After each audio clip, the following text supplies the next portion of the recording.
There we go. Okay, here's the A.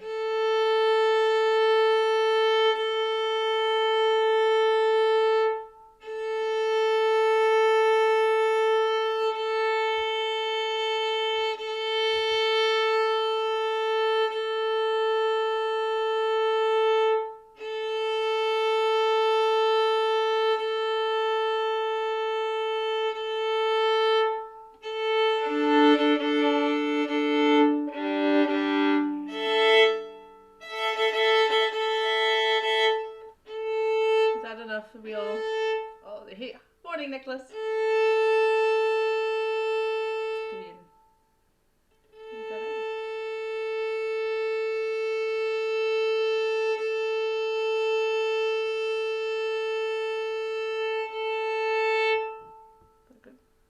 There we go. And there's kick up. Okay, good. So, I will just keep adding people here. Let's start from the beginning. First movement, actually, you know what? Let's not start from the beginning. Let's start with some semiquavers. Let's do some middle passages. Let's get our fingers sort of warmed up, I think. Some nice B flat semiquavers, I think, is a good way to start. So first movement, let's look at the passage from 22, and we'll kind of build it up a bit, and we'll do all of the semiquaver passages. Then we'll put it back into context, I think. That kind of speed. Okay, we all ready? Yes. Good. There we go. Okay. So, bar 22. 3, 4.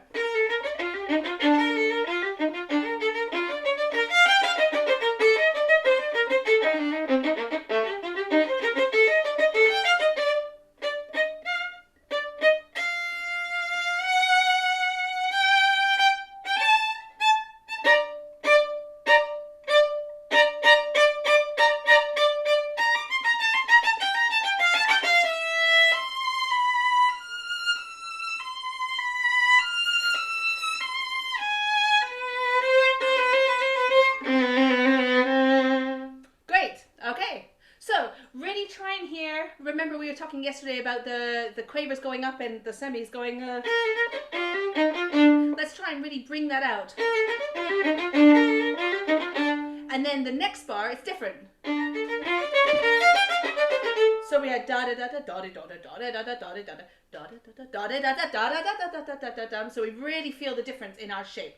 Obviously, as it goes faster, we can't do as much. So when it's a little slower, I think it's important to exaggerate that. Let's try it again. So 3, 4.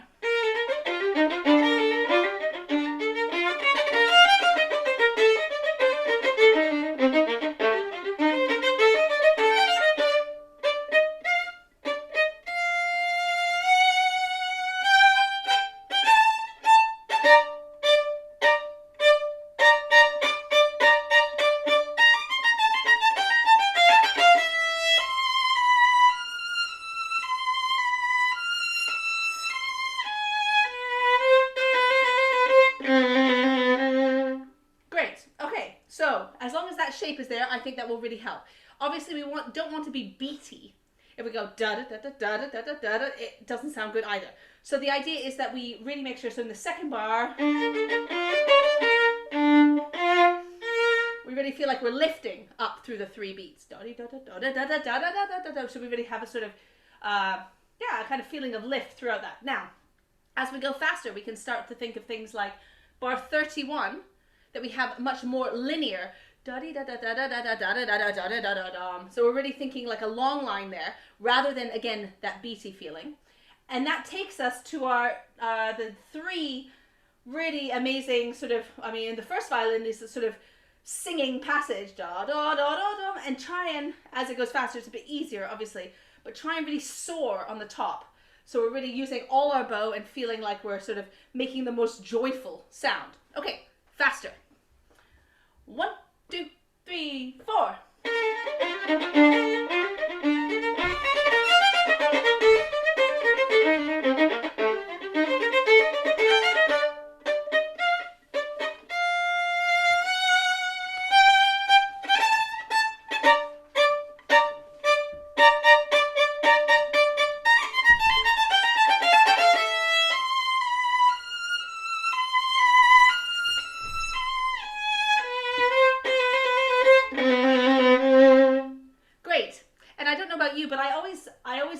something for that A flat in 34. I mean, we joined the violas there.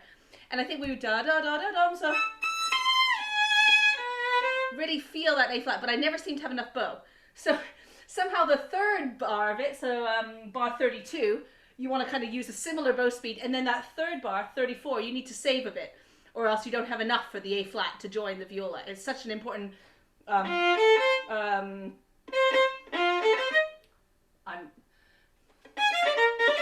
it's the A flat is the 7th. I'm sorry, my harmony's gone out the window today. I think it should be a 7th. Anyway, sorry. I need somebody else to tell me about my harmony. Okay, that was better. I still found, I don't know about you, but 31, that is very difficult to get that shape. Because the bar before, we're very vertical, aren't we? That fortissimo in 30, I feel the only way to get it to really sound fortissimo is to kind of dig in heavily. Bum, bum, bum, bum, bum, which is great. But then you have to lose it. Da da da da da da da da da da da da to get the line. And if you don't lose it, then you have that feeling all the time, and I don't think that's what we want. Okay, up to speed. 22, lots to think about. 1, 2, 3, 4.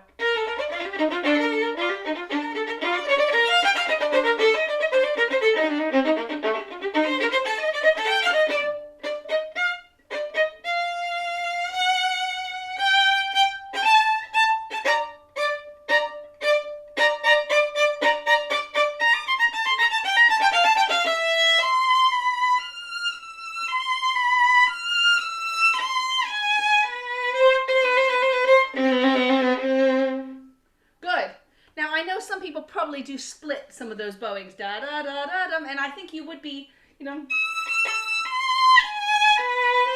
you could do it there if you're really struggling. I mean, I personally always try as much as I can to not split a bow, just because I find you always hear it. You can never find that same smoothness. But if you're really struggling to bring out the A flat, I think it wouldn't be the end of the world. Okay, good. That passage done. Let's do the next one. 80, please. So we'll start a little slower again.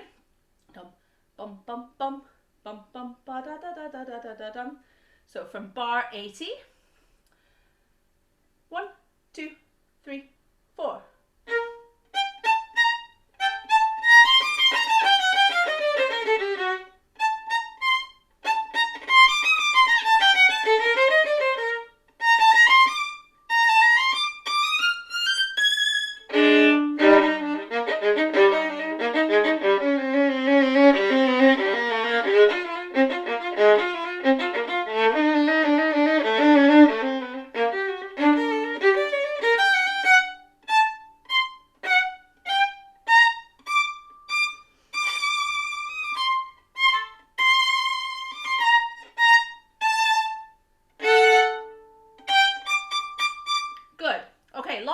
Here. Obviously, as we go up, climb up to the top, I really want everybody to think about the articulation on that top A flat, because that's really what we're going for. We want that to really zing out. So I like a little slur in 84. I just feel more comfortable. Not necessary in any way, but something about it gets me in the right kind of place of the bow. So what I think often is lift your bow a little bit. Before you have these like really powerful notes, if you lift the bow and really use the weight of the bow to bring it out, you get more attack without having to sort of, I don't know, clench. So if we just play that, so that's the upbeat to 85. So we could just play it slowly. I mean, actually, the lower parts have that sforzando on the second beat. So I would say it's the similar thing, 1, 2, and really give it speed and sort of drop onto the sforzando. But in the first, it's going to the A flat. So from the fourth beat, just for us, of 84, so 1, 2, 3.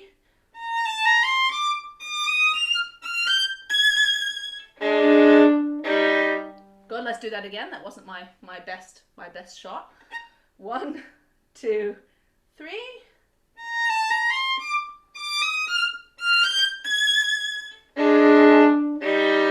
Yeah, so I sort of quite like that feeling, but I need to get to a down for the A flat. So that's why I sort of do a double up. it just feels the most calm, da-da-dum, but I want to kind of feel a bit swing-like, da-da-dum, ba-da-dum, ba-da-dum, and really feel like each of the beats is leading. One more time. Let's really feel that connection. So 1, 2, 3.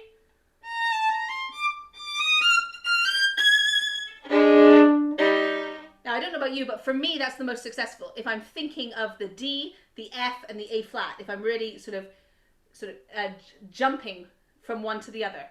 Let's try it a little faster. So let's go from the beginning of 84. Da da da da dum, da da da da dum. So this is the beginning of 84. 3, 4, 1.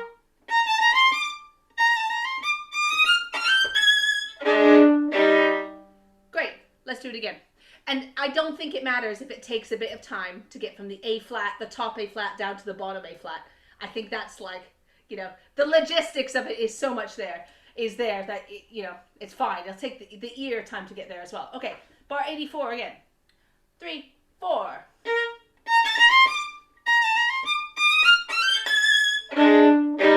Great. And now, where we've got to, bass notes, really important. So my mute is making a funny noise. Then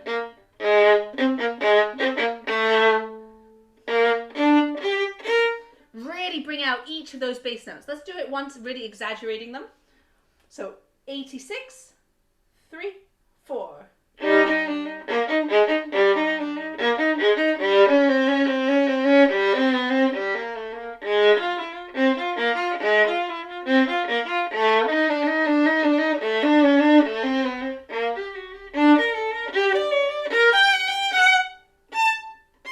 Good. So whilst you're doing that, it's really important to now start to grade them. So 89, the A natural, I think is the most interesting. So somehow you want to have a little bit more of something in there. And then I also feel at 90, this bowing, I really love da da da da da da da. For me, it's really comfortable. And what it does is it means I can give a little pinch for the first notes. So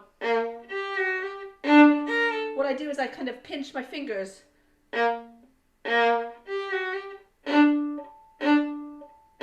It's what I think Leo talks a lot about in his sections, you know, when you're doing crisp quaver articulation. This is where I like to use it.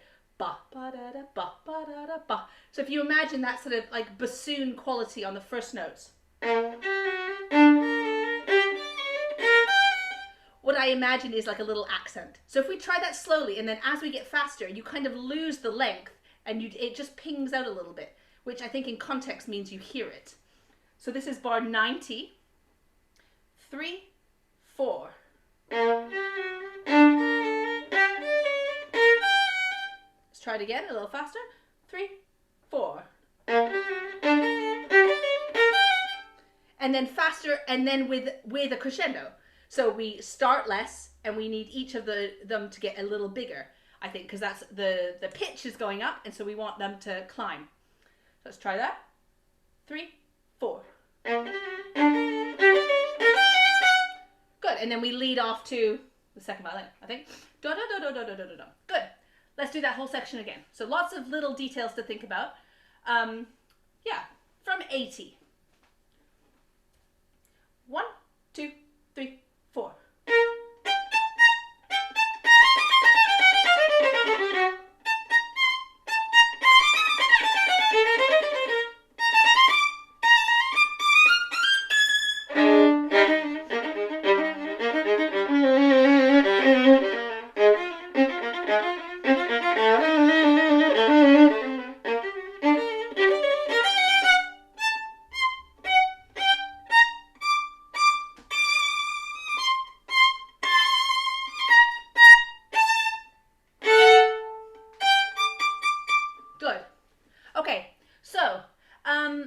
Just what occurred to me is when you're playing these kind of semi-quaver passages, and we've talked a lot about sort of micro-phrasing in so many different ways, but when we're playing these, it's really important, I find, when I'm sort of figuring it out, to figure out when I want to feel little things and when I want to feel a bigger shape.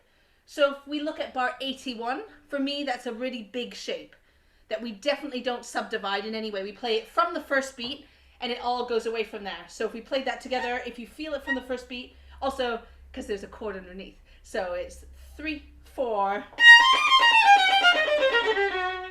So really feel like the weight of the bar comes at the beginning, and then the momentum keeps you going. You don't stop in the middle. So one more time. 3, 4. And then if we do the same in 83, obviously here, 83, we have a little bit more of a da-da-dum. There's, I don't know, I always feel there's a little bit more going to the E flat. But it's the same idea, that the weight comes in the first beat, and then we just keep going for the whole bar. We don't sort of phrase it in between. So 3, 4. And you see now, we've worked on so many of the other da-da-dum, ba-da-dums. Now there's a huge contrast, because sometimes we have the dum-bum-bum, dum-bum, ba-da-da-da-da-da-da-da-da-da-da-da-dum, bum-bum-bum, bum-bum, ba-da-da-da-da-da-da. And so when you're listening to it as a whole, you feel a really different kind of shape. Now, let's take that concept into 86. So we have here, bum, bum, bum, bum, bum, bum. Now, what do we do in 87? I think it's 2 beats and then 1 and 1. So, I mean, it's kind of obvious with the slurring, but if you really kind of own that, da da da da da da da da da da da da da dum, and you really make sure that you show that, and the same thing at 89, so that you're 2 beats and then 1 and 1, it makes a contrast to what you're doing around it, and then I think your phrasing is much stronger. Let's play the whole thing in context. 80 again, last time, and try and really bring out those the different phrase markings and phrase shapes that we can. Okay, 80. It applies to all the other voices, of course, like how we work together to make that work. 80. 1, 2, 3, 4.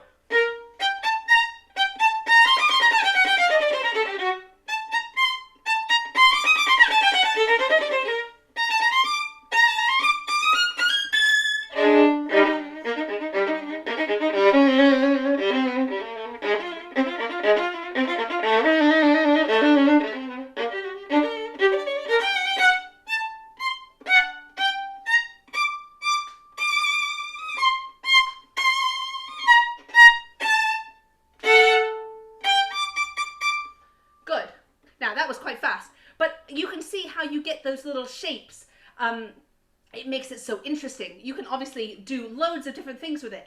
I feel like the energy level in 86 and 87 are different. So I always try and give like more bite and energy in 86, and then a slightly smoother articulation. I mean, it's obvious when you look at the page, but you can sort of exaggerate it a little bit so that it becomes more clear, because the bars go by so fast that unless you really sort of decide what you want to do, you're not going to hear it. Okay, last little fast passage, please. I'm not going to do the one at 134. I'm going to do the one at 152. 135. 152. Which actually we didn't do the first time around, so I think that's good.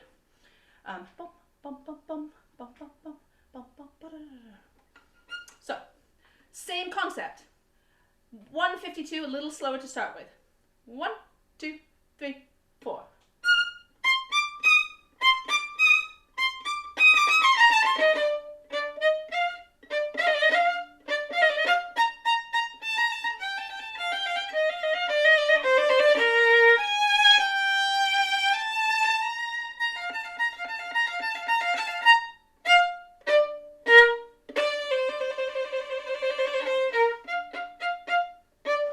And there we get the viola going, in which, you know, you have to dig out as much as possible. I think it's a viola, this one. So, bar 156, we rehearsed this loads. I like it to be clean. Can we do a very clean version? By which I mean, so, like a little gaps. So let's start with the little gaps, just to make it nice and, you know, sanitized. And then we can make it have more character. So, dum, bum. Let's do the 3 quavers into it. So this is the upbeat to 156. 1, 2, 3.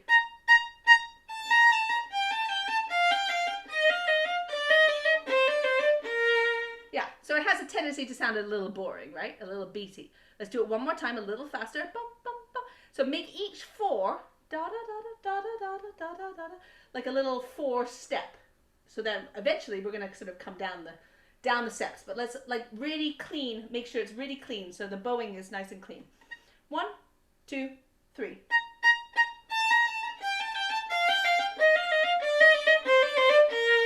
Now I actually really do lift my bow between them.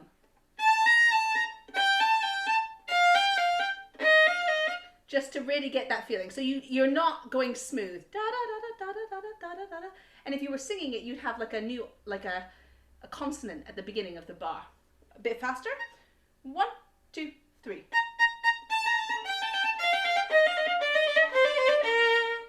Yeah.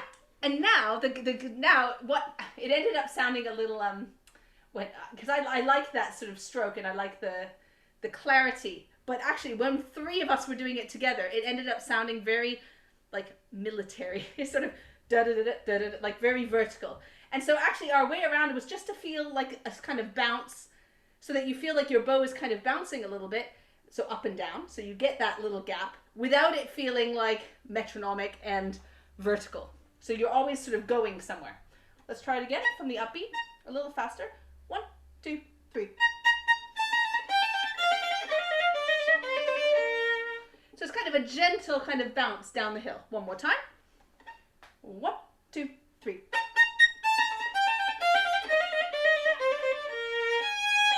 Yeah, good. So just looking at the semiquavers we have in 153, for me it's the same as those ones we were talking about earlier, that it comes, but now it's only 2 beats worth. So it comes from the 3rd beat. Da, da, da, da, da, da, da, da, da, da. So it's definitely in one.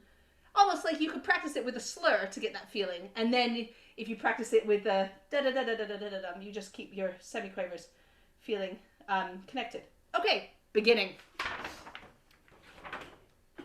Let's put this into context. So we talked a lot about, didn't we? We talked about the bow being smooth between the different strings last week, and how to get these slurs to work. Obviously, yesterday we talked a lot about lots of people call them blue notes, but the notes that don't fit into the chord and how we can bring them out a little bit, and how to make them kind of special. Let's try from the beginning. So 1 and 2.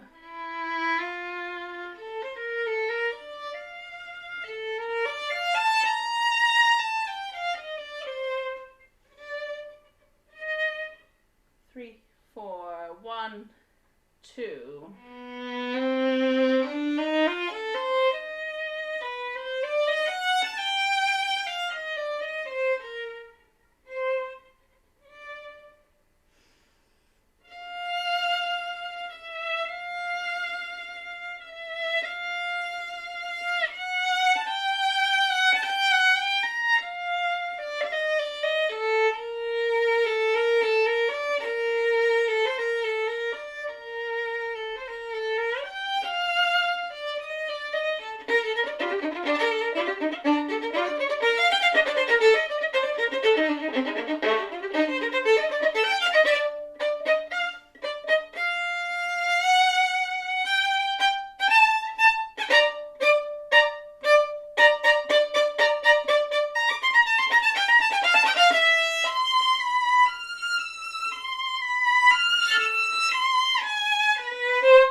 To think about when I'm playing the opening.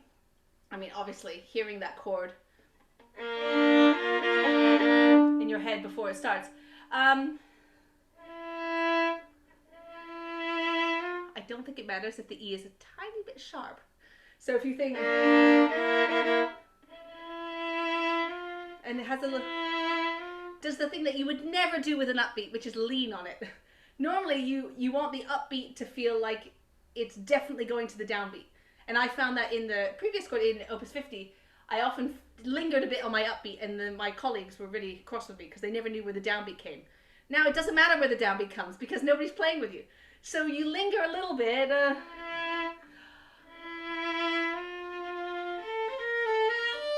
And for me, if I linger a bit on that upbeat, when I get to my quavers, try and think of movement. So basically you're sort of making up for your time. It's that sort of slight rubato, but really thinking that, let's try it again and see if we can find a sort of a movement. And with each of our bows, think of the third bow, the down bow, is where we're going, right? So so we want to kind of feel the freest on our third bow. And then we do our little cadence, our chords at the end. One more time. 3, 4, 1, 2.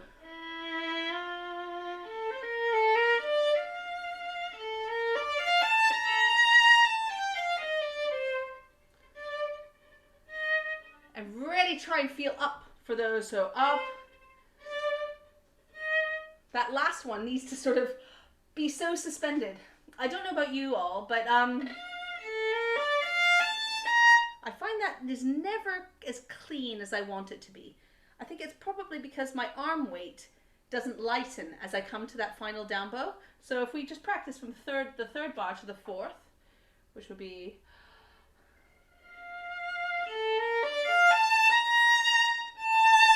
It's feeling that, isn't it? So again, the A natural doesn't fit in the chord either. So you know, if we look at it really intensely, we'd say slightly lengthen the A natural at the end of the third bar, because that feels really, you bring that out a little bit and then you flow in the next bar. That's it. One more time, the opening. It's so beautiful. I'm going to try my more open fingering. So 3, 4, 1, 2.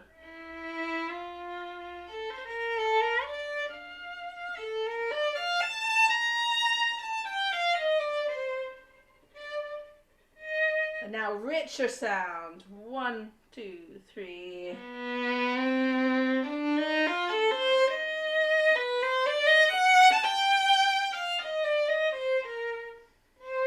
And great, and definitely away there. Great. So, what was my thought? Oh, I'm losing my train of thought. That's not good. Oh yeah, we felt that to find the tempo for the chords. So when you play with your ensemble, da da da da dum.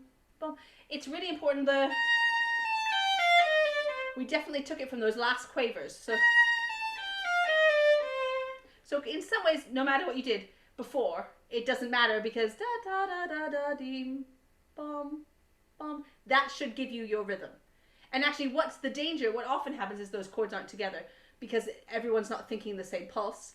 And the pulse in the first violins, we need to be really aware that the end of the fourth bar, we need to make sure that that's pretty rhythmic. We're sure of what we're doing. And I think that then helps. It gives a sort of stability. I mean, having listened to those different versions yesterday, I mean, I don't think it should go... I have tried a sort of completely free version, but it seems weird when Haydn writes in some note lengths to do your own thing completely. So, you know, within reason, it works. But definitely, da-da-da-da-da-dum, really feel the tempo there. Now, looking at bar 13... In the first, we have the same thing for 3 bars, but absolutely we must make different kind of colors. So the first 2 bars probably in some ways similar, and then the third one I think is different. So we come away, and then the third one, we go. So if we can make the front of the bars a little bit different, I think that helps. So let's play from bar 13, and the same thing applies bar 18, 19, 20. We need to make a difference to the front, the beginning of the bar, when we have it the third time. I mean, probably the second one as well, but definitely that third one has to be completely different. So bar 13, 3, 4.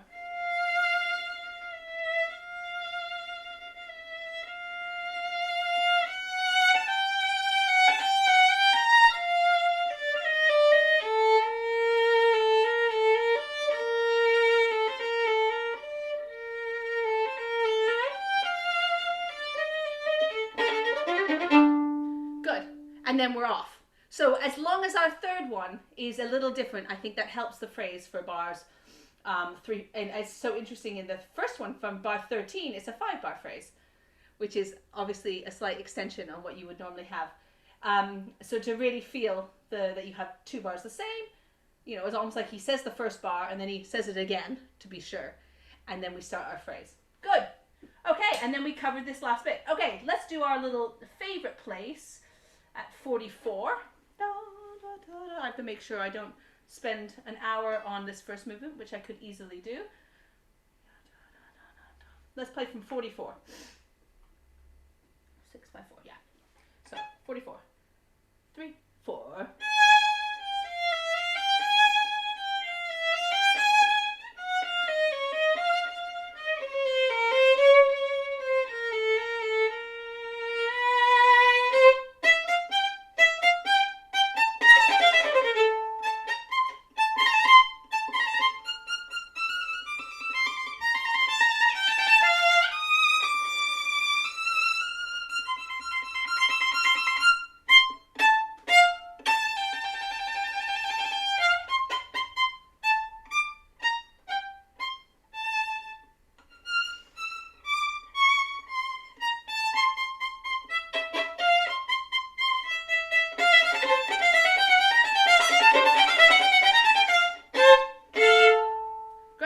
Right to the end. Good.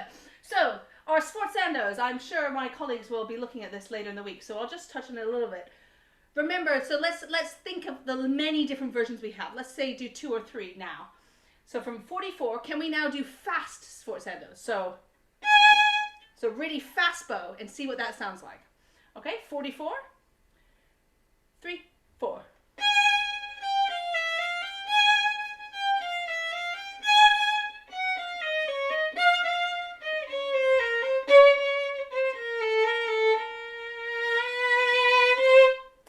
So that's one version. Now let's turn it around and let's do completely slow forzandos. So heavy bow, kind of not using very much bow, sort of into the string maybe more. Let's try that. 3, 4.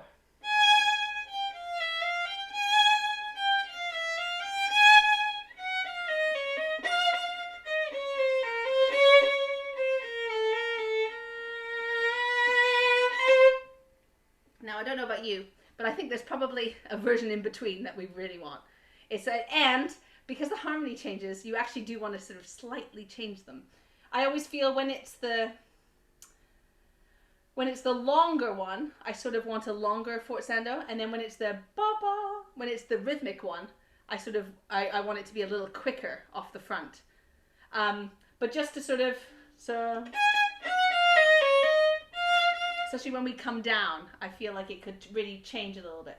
Let's try one more now and try and sort of alter it. So see if you can change your forzando as you go. So 3, 4.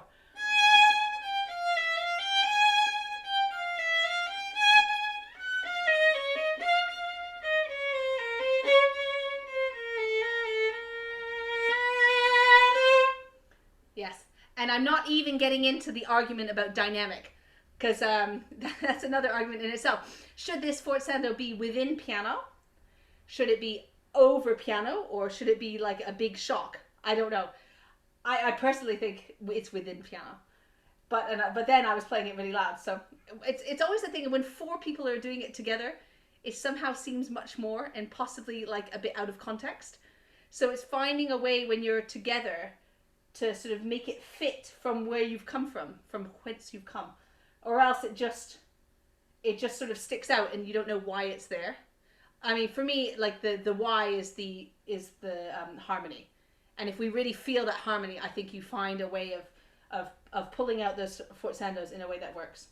Okay, so I think we have covered most of this. Could we just do the end of the first movement and we will move on to the second?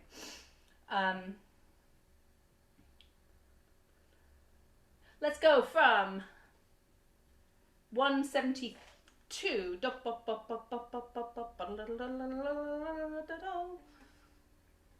So, 1, 2, 3, 4.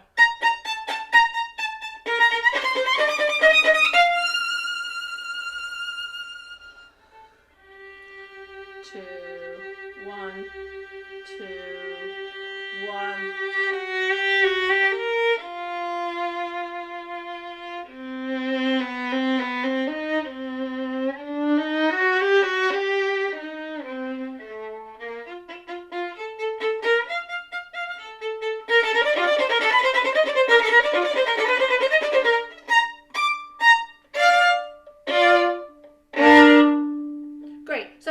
the end, let's try and get like whole bow feeling to them. So quite a fast bow, so to make it feel life, joyful and not hard.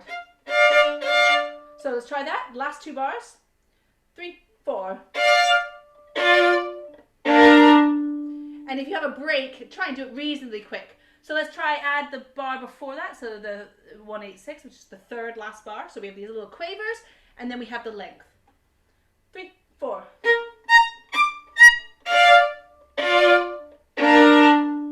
And then really try and get that out so that you have the variety in what you're doing. It's always worth thinking at the end of the pause. I mean, there's never seems to be enough bow on our pause at 174, but how much decay you want. I find it a bit strange to sort of blast to the end and then stop, so I always feel like a tiny bit of decay at the end of that pause.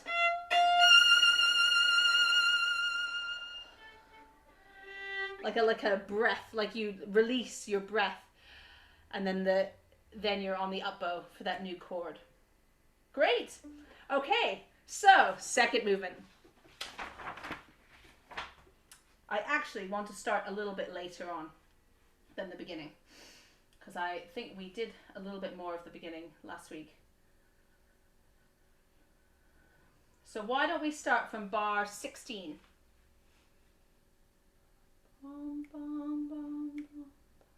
Well, at bar 17 is where we come in. So I'll count into 17, okay? So this is bar 16. 1, 2, 3.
That's the end of our passage. Okay, sorry, I tried a different fingering and I was very unsuccessful. I noticed that Alina in the chiaroscuros just placed it completely across the string. I thought actually it's much less fussy fingering than mine in 26. Yeah. Anyway, food for thought. Okay, so I think at the beginning, sorry, it's a bit strange starting this movement not playing the beginning, but it's nice to actually have time to think about the colors that we're going to choose. In bar 17 and then in bar 21, I think we want really different types of sound for that. So for me, bar 17 is a little tighter. So I mean like kind of a little bit more intense possibly. And then I feel in 21, obviously it's higher, but it's just slightly different. In my part, I actually wrote in 18 tension and 19 release, because we have these 2 sforzendos, don't we? And you think they're the same, and they are not the same. So bar 17, 15, 16, 17, bar 18, the harmony is tense. And then the sforzendo, the next bar, is a sort of positive release one rather than a tense one. But yeah, I think we need to find a way to show that. Then when we get to the da da da da da da da da da da da 23, 24, obviously the lower parts have dum, bum, bum, bum. So that's fine. But then the next one, I think you want to go. So 25, da da da da da da da da da da da da da da da da da, yeah, ba da da da, going to the downbeat of 26 is kind of where we're going. And then that brings us down, and then we do a big climb to the next one. I feel quite strongly in 28 that we shouldn't kick out those quavers.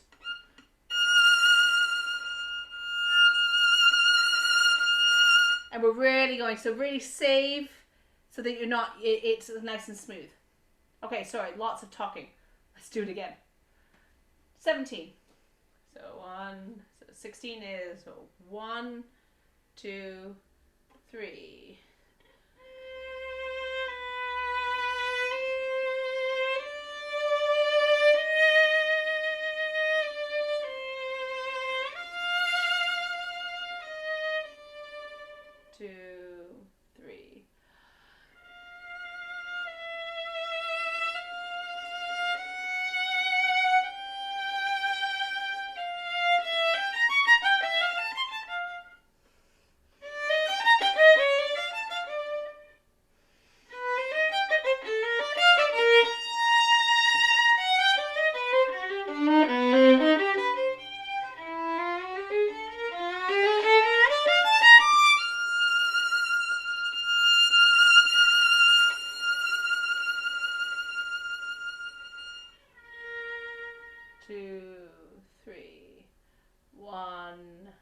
Now direction.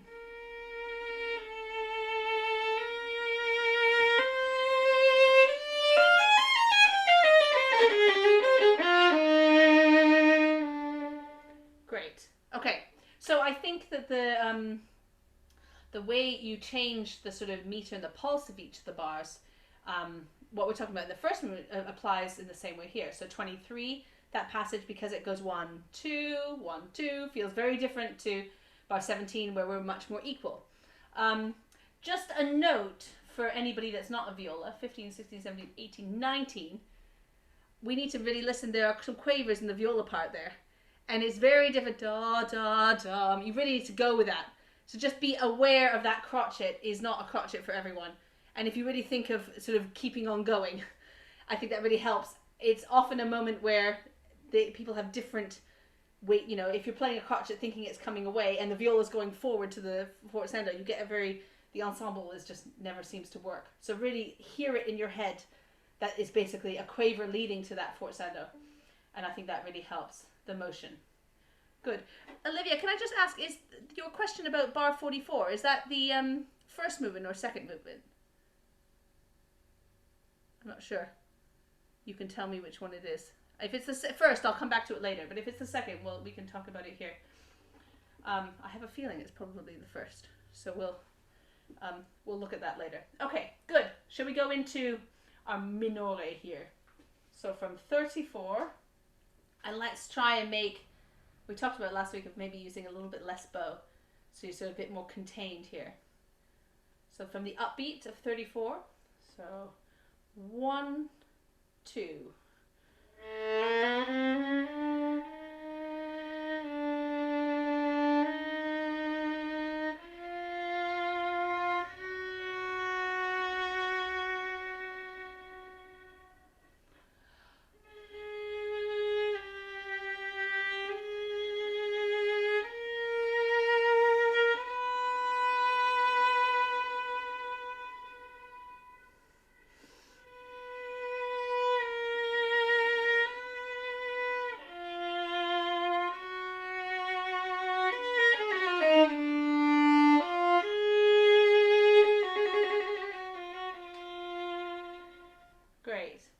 So for me, the first little utterance, 35, 36, is sort of hope, without hope, completely. I feel that one is, you know, devastated. But then the next one, I always think, oh, where are we going? I'm like, oh, something, and then the first and second violin come out and say, oh, no way. It just, I always feel this very strong feeling, you know, we get to the two violins together, it's actually very disappointed. It's tempting to get loud here at 41, and I think we should just stay quiet. So to try and keep it within the sound, should we try and play from, let's just do that again, and try and think of, like, changing the feeling completely between each of those little pauses, the little utterances. For those of you that are looking at my music that I've written in bar 40 cello, I have to say the reason is when the crotchets are slurred in one part and separate in another part, the ensemble is often not quite the same. And I always find it easier. So it's the same there as in bar 6, and it's in 6 it's the viola that slurs the crotchets together. And it's just a different motion, and I always think going with that is really important, rather than, because when you play separate crotchets you tend to sort of take a little more time somehow, but the slurred seems to have a bit more direction. So just think of the direction for the cello part in 40, and I think that helps that phrase along a lot. So one more time from the upbeat to 35. 1, 2.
Great. Okay.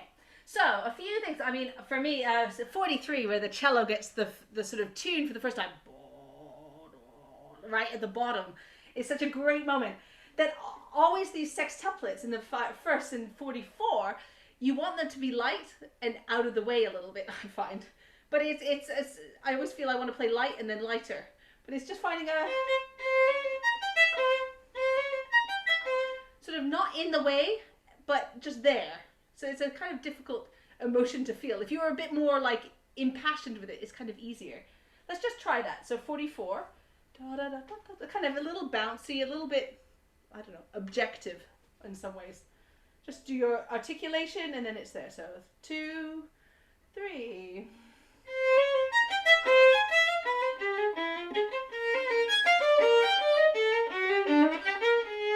Great. One thing we can do is play the first one with a little bit more tension and the second with a little bit less, a bit more resolved in 45, just because the harmony, as we're going to F.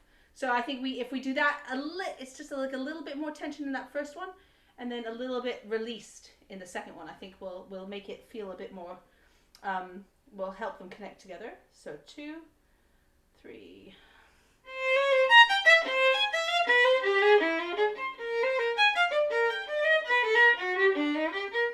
Sorry, my brain freeze there. What I was thinking was actually what happened was I played too loud in 44. I don't know about you. But the second you try and play with a little more tension, it comes out loud. So is there any way to do that, but not to feel like we're doing it with volume? I think that's the goal. And then, so really release. And then put your beat in, so. And if you're really feeling it, you could try and put the middle beat in. To feel the quaver beat, you know, just to keep life interesting, you can sort of subdivide it in so many different ways to make your brain. You can either stick da da da da da da da da da da da da da da da, or da da da da da da da da da da da, or da da da da da da da da da da da da da. I mean, there's so much fun you can have with just the feeling, the pulse around there. Okay, let's try one more time. Let's get up to our high B flat. I hope you've all been practicing sustaining your bow up there. I felt that it definitely is always worth practicing. 44, 2, 3.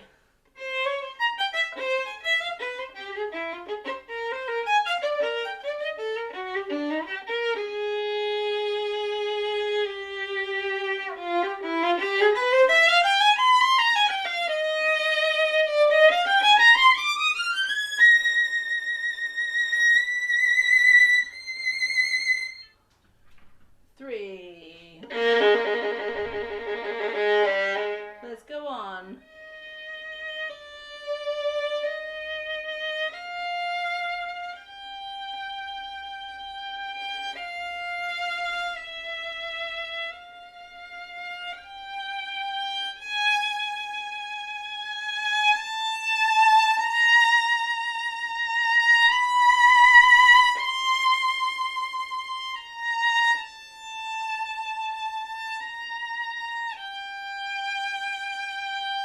Now change.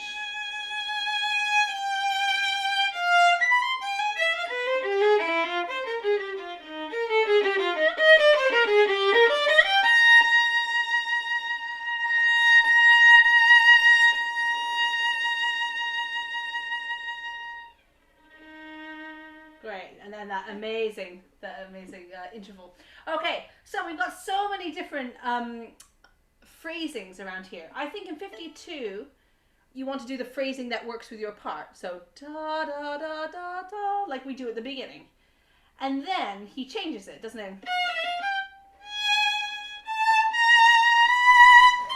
And I think we want to grade those forzados so that we get to bar 54, 5, 6, 57.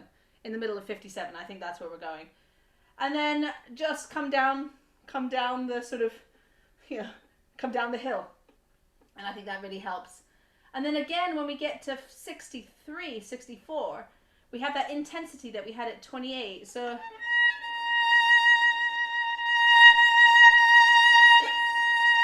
and really going to 64, really the heaviness and the weight of sound that we can get there, I think is really important. And I don't think it hurts to hear a bit of that shift. I mean, a little silent shift, but there's just such a long way to go. I don't think you could just like, there's like a little bit, there's some traveling going on. Okay, let's layer this up again. So it's so interesting, the way he writes 52, the different layers of everybody coming in. I think this is a moment where if you do the same thing, I think it's a bit boring. That if everybody plays their own little shape and layers it on top of each other, it becomes this really amazingly interesting passage. Okay, 52.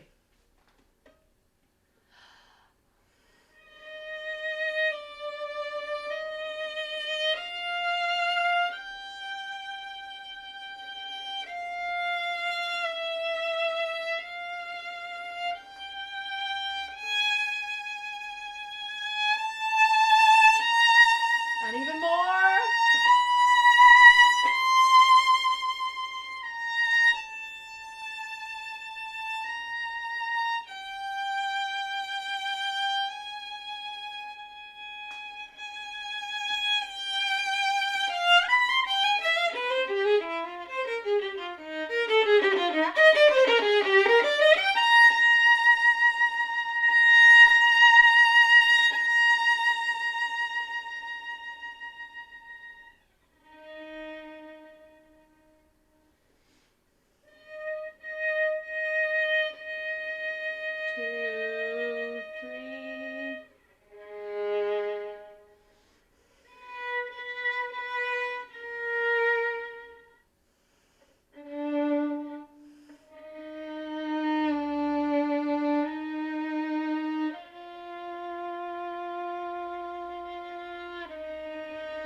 Oh, I actually feel a little deficit. I don't know. It's very sad, that ending against the first, the do do do against the cello. There's something about that feels Kind of heart-wrenching.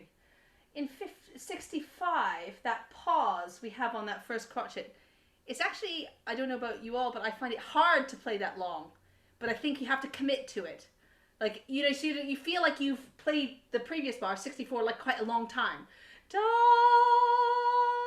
young, and you sort of want to keep going, but da young. If you really extend it, I think it gives you that feeling, that like stopped feeling. And then the next one you don't do the same. Okay, that for me, I mean, what incredible music, isn't it? To play on a Tuesday morning. Is it Tuesday today? I'm on a different planet today. Tuesday morning. Does anyone have any questions? Now, I know Olivia had a question about the articulation, the different rhythm in bar 44, which I think is the first movement. Yeah, it's that our sort of da da dee da da da da passage. I'm not really sure why Haydn did that. I have to say, he added the syncopation into the other parts, but not the whole time. I have to say, the only difficulty I have in bar 44 when it's because it's different rhythm is bowing. It's just like organizing the bowing so you feel like the same way around. Apart from that, it just gives some energy. I think the different rhythm is just a sort of looking ahead to where we all do it together. So that's my sort of answer to that. Oh, thanks, Liz. That's really kind. Any other thoughts or questions about something? I hope I've covered most. I didn't cover all the long chords for the and actually not the 69, but that will be fine. Could I ask about one? Hello? Yes, hi, James. First movement, bar 46. Yes. The sforzandos there. Yes. In our part, in 46, I think the sforzandos seems to refer to both notes, the quaver and the crotchet. It's interesting. I think that suggests that we shouldn't have an accent in the sforzandos that he's talking about here, and that it's more an intensity of the way you play it. Yeah, well, exactly. So that's see, this is the interpretation of it. I think what I find interesting in bar 46, so the repeated note, you can think of either the repeated note enhances what you've done already, or it's a sort of coming away. The syncopation, I mean, some people think, syncopation often gives you more energy, but you could also say it comes away from that. So I think it's worth just trying lots of versions until it sounds like you think it should sound. You know what I mean? I feel uncomfortable giving it a big kick personally, but I wouldn't give it a big kick, but it's a ring sforzando feeling that occurs over two notes. Yeah. I think though in the viola part it's clearly only on the first note. I don't know whether it's just a printing error that it looks in the first fiddle part as if it's across the two. I think the viola part is quite clear. Yeah, it depends on additions. I mean, you could decide whether. I mean, yeah, I think of it. I sort of do think of it over the first note, but like the resulting emotion sort of goes over the next note, if that makes sense.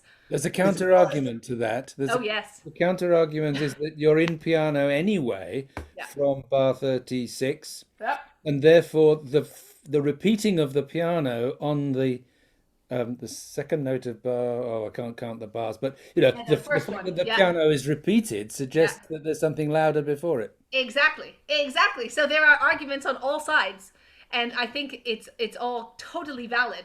So I think that's the interesting thing, is he's written the piano to reinforce that he wants the general dynamic around them to be piano. So what does that mean about the forzando? Do we bring it out completely? Is it a very dramatic moment? Is it a slightly dramatic moment?